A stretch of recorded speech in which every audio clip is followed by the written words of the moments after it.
ஆனந்திக்கு health சரியில்லைன்னு தெரிஞ்சதுலேருந்து எனக்குள்ள ஒரு யோசனை ஓடிக்கிட்டே இருந்துச்சு. நம்ம கம்பெனியில் வேலை பார்க்குற எல்லாருக்கும் நல்ல ஃபுட்டு கொடுக்கணும்னு. அதுக்கு ஒரு கேண்டீன் வைக்கணும்னு டாட் கிட்ட பேசியிருக்கேன். சீக்கிரமே ஏற்பாடு பண்றேன்னு சொல்லியிருக்காரு. என்னால உங்களுக்கு எம்புட்டு பெரிய செலவு, இதெல்லாம் தேவைதானா சார்? அஃப்கோர்ஸ், கம்பெனிக்காக ஒர்க் பண்றீங்க, எல்லாருக்கும் நல்ல சாப்பாடு கொடுக்கணும்ல. அது எவ்வளவு செலவானாலும் பரவாயில்ல, நான் பாத்துக்கிறேன். மற்றவங்களுக்கு கேண்டீன் வைக்கும் போது சாப்பாடு போடுறேன். உங்க 2 பேருக்கும் இன்னைக்கே வீட்ல இருந்து ஹெல்தியான சாப்பாடு கொண்டு வர சொல்லியிருக்கேன். மதியம் 2 பேரும் ஏன் கூட தான் சாப்பிடுறீங்க. ஓகே?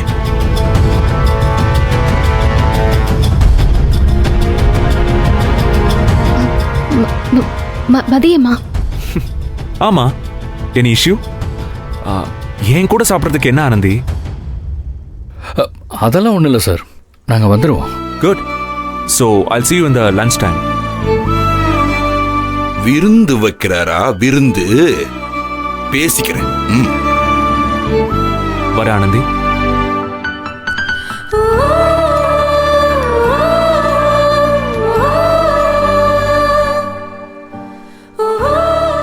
என்ன ஆனந்தி, ஏன் டென்ஷனா இருக்க?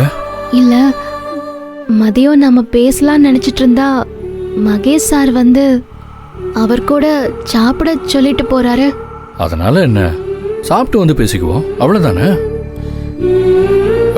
சரி ஆனந்தி, எனக்கு கொஞ்சம் வேலை இருக்கு, நான் அதை முடிச்சுட்டு வந்துடுறேன்.